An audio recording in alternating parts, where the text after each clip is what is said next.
CEOs and leaders from around the world are meeting this week at the Aspen Ideas Festival. Joining us right now from Aspen is EY's CEO, Mark Weinberger.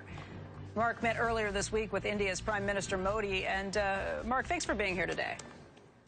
Becky, good to see you. What was your takeaway from the meetings with the Prime Minister? Well, it was a great meeting. We had about 19, I think, CEOs there, and the whole discussion was around how are our experiences in investing in India, what could they do to attract more capital, more employees, and what barriers are we seeing. And everyone was pretty honest about India continues to be a great place to invest. At EY, we have 38,000 people there. We're going to have 50 by 2018. It's a fast-growing economy, one of the biggest, fastest-growing emerging markets. There are barriers. They have limitations on and caps on how much you can invest in certain industries. Those are being removed. They put in a brand new tax system to get rid of a lot of the corruption.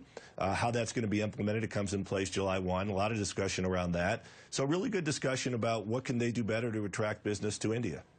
You know, there's a point of contention that was pretty evident during the campaign, and that was just this idea that U.S. jobs are being outsourced to India. Did that come up, and what kind of discussion surrounded that issue? It was a great discussion, Becky. That's a great point, because it wasn't the old call center model that people thought about doesn't exist, really. Or maybe it still exists, but not with the companies in the room there. And there were high-tech companies there. There were professional service companies, financial services companies.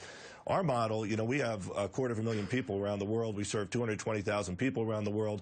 But our digital and data centers, the education there, the English language, the 24-hour overnight service is a high-quality service offering that's embedded into our service offering around the world. So it wasn't an out-center type of discussion. It was more about how do you increase the education, the infrastructure to be able to have employees who can help serve our clients all around the world from anywhere. But, Mark, does that mean the contention between all of these issues has gone away? I mean, this was a hot issue that was talked about, and frankly, I haven't heard much discussion about it at all, even with the Prime Minister meeting here. Well, I don't know if it went away everywhere, Becky, but it wasn't a contentious issue in the discussions we had with the Prime Minister. And as you heard from the meeting with the President, the visa issue didn't come up, the offshoring didn't come up, outsourcing didn't come up. There were many other issues that have taken front and center stage.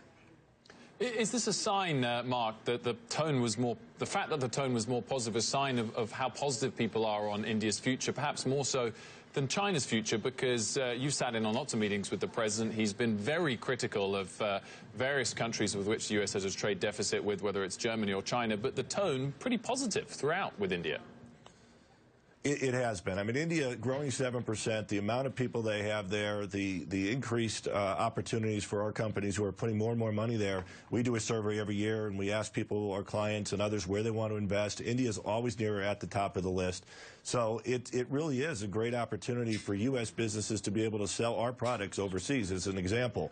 And the trend has been to open markets, reduce the cost of doing business, try and move up on the difficulty of work list, which is where they have been with all the corruption.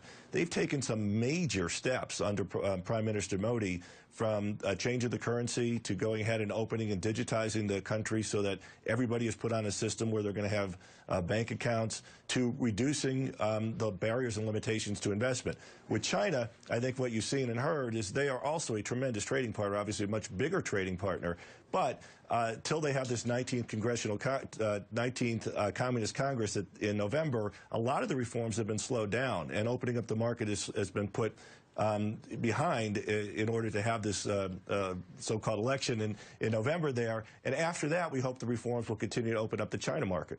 Let's talk about reforms here in the United States. I know you have been very active in some of the tax reform talks that have been taking place in Washington. And, Mark, I just want you to think about the backdrop today with the Senate health care bill, where things stand with that and how that, in turn, will impact when we get to tax reform. What do you think about what you've heard to this point?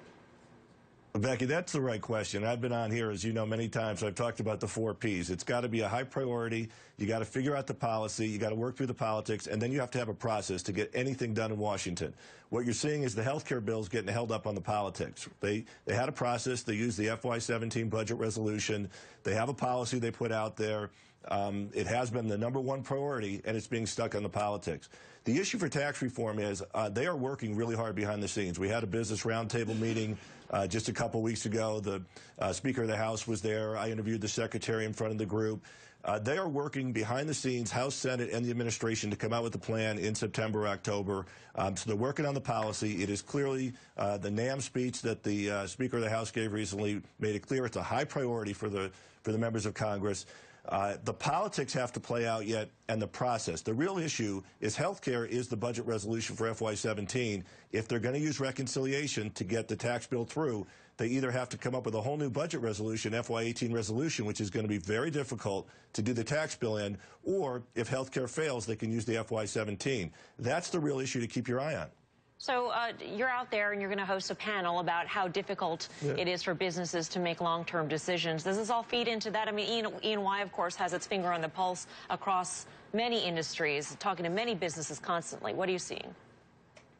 So thank you for asking that question. Yeah, this is taking a step away from the short-termism in Washington and what we're seeing in corporate America, and it really is an effort. We're doing it with Lady Lynn Rothschild to try and go ahead and explore how can you give investors, we're working with some asset managers, asset owners and companies, 20 businesses from around the world to figure out, in addition to quarterly earnings, what else can you look at to see if a company is adding long-term value creation, not looking at the 24-hour news cycle, the analysts' quarterly earnings issues, not looking at the activism, but saying, what would you do? How could you evaluate a company on its long-term potential for research, for investing in people, for investing in their brand, which don't show up on the balance sheet anywhere? So it's a pretty ambitious project. We're going to be working on it for a while and very excited about it. Mark, I want to thank you for your time today. It's good to see you. Thank you, Becky. Good to see you, too.